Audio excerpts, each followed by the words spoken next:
प्रहलाद उवाच, प्रहलाद जी ने कहा, मतिर्न कृष्णे परतः स्वतो वा मिथोऽभिपद्येत गृहव्रतानाम् अदान्त गोभिर्विशतां तमिश्रम् पुनः पुनश्चर्वितचर्वणानाम्।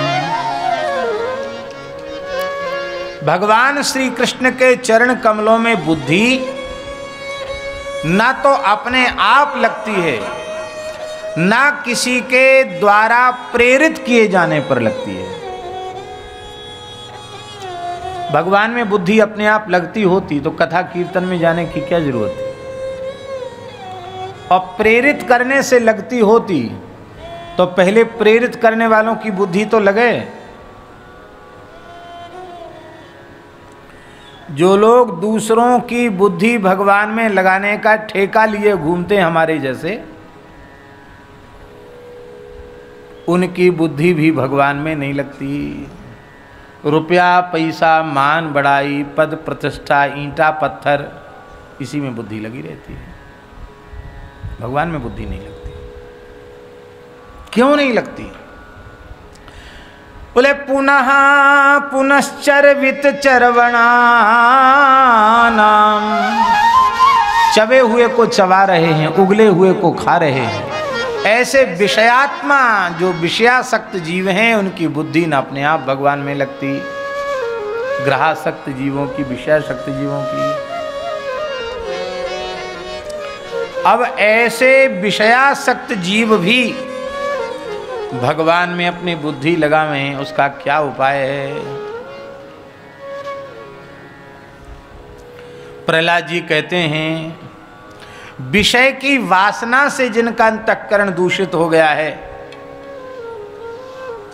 विषयों की प्राप्ति को ही जो परम पुरुषार्थ मानते हैं, ऐसे लोग भगवान की शरण में नहीं जाते हैं।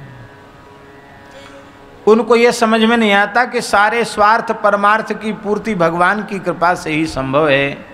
वो तो अंधों के पीछे चले जा रहे हैं, वेद वाणी रूप रज्जु के बंधन में, स्वर्गादि की प्राप्ति की कामना के दृढ़ बंधन में जकड़े हुए हैं। वो विशुद्ध प्रेम लक्षणा भक्ति प्राप्त ही नहीं कर पाते हैं।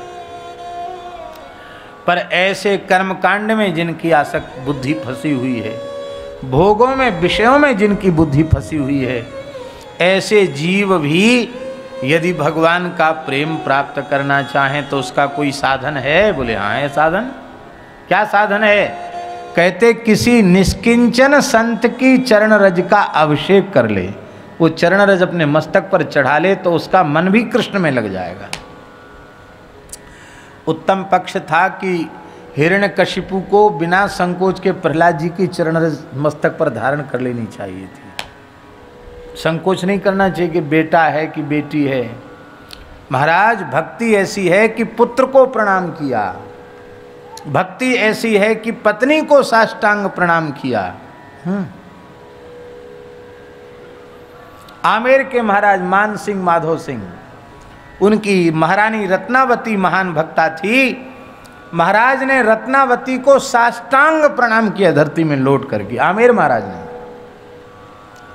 दासी ने कहा महाराज प्रणाम कर रहे हैं।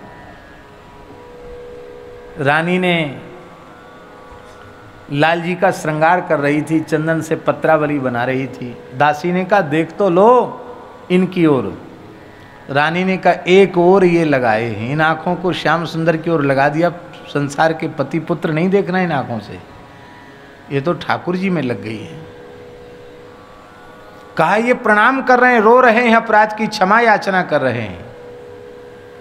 रानी ने बिना देखे ही कहा ये तो लाल जी का दरबार है, राजा रंक सब उनके चरणों में प्रणाम करते हैं, प्रणाम कर रहे हैं तो ठीक है। ये है भगवान की भक्ति, जिसमें है वही श्रेष्ठ है। आहा।